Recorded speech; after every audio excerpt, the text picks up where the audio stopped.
We have a voicemail number. You can call the voicemail number really whenever you want. And many people call at times of day that are times I tend to be sleeping, but that's okay because you can call any time of day. Here is a caller. It is the Eggman. The Eggman has really been on an anti-mask tear lately, and I guess he's blaming me for his daughter wearing a mask. Listen to this. Hi, Dave. So I'm headed out on Saturday afternoon with my 15-year-old daughter, and she says, "Oh, darn it, Dad, I forgot my mask." And I tell her, "Kid, you don't need one. You're double vaccinated. We're all good to go." And she says, "Well, I know I don't need one, but I just don't want people to look at me like," I'm like, my kid now, Dave, has that attitude because you and so many people keep perpetuating the wear masks even if you're vaccinated idea. Dave, we got to stop this. You know that it's virtue signaling. I admit that it's virtue signaling. I know, but why is Eggman blaming me? You know it. Let's move past this. I want to see somebody without a mask and not know if they're an anti-vaxxer or vaccinated. I don't want to judge them by that anymore. You don't need to wear them anymore. That's what the CDC says. So, I don't know. Let's not worry about hurting other people's feelings. Shalom, brother. My kid's listening to this, so now I'm going to get judged. Yeah. Well, listen, the Eggman should be judged. And I don't know what is going on from the standpoint of parenting over there. But listen, I've said, it's almost like Groundhog's Day here, where I keep saying the same thing.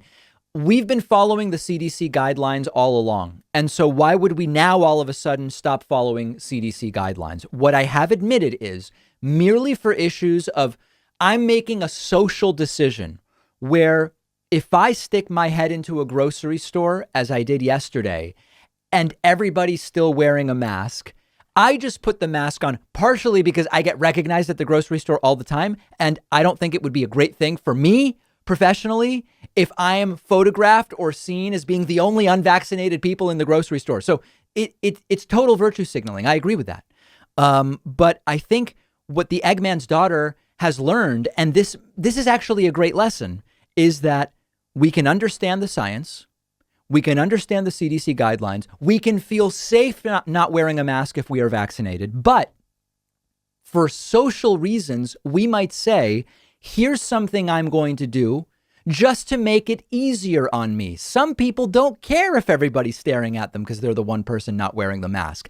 And that's one personality type. But the Eggman's daughter seems to have a sense of self where she says, I'd rather feel safe either way, but just throw the mask on even though I don't need it, just so I don't attract attention to myself that I may not want. That's a perfectly reasonable calculation to make in society. As I said before, I never thought I needed a mask to just be out by myself on my bike on the bike path. But at the point at which everybody was doing it, I just did it. And it just made things easier for me. And there's value in that as well. All right, Eggman, little egg, everybody, I hope you're doing well. Shalom. We have a great bonus show for you today. Jeffrey Toobin, after being caught exposing himself during a Zoom meeting, is back and he's apparently been promoted on CNN. It's wild what's going on. North Carolina has decided to end that really stupid Coca-Cola ban. You probably forgot about it, but remember when there was a boycott of Coke in North Carolina because I don't even remember what the controversy was. What did Coke do? They supported voting rights, I guess it was, or I don't even remember. We'll talk about it. And Apple iPhones will soon be able to hold your ID. Privacy experts are on edge. We will talk about those stories and more on today's bonus show. Get instant access by becoming a member at joinpakman.com.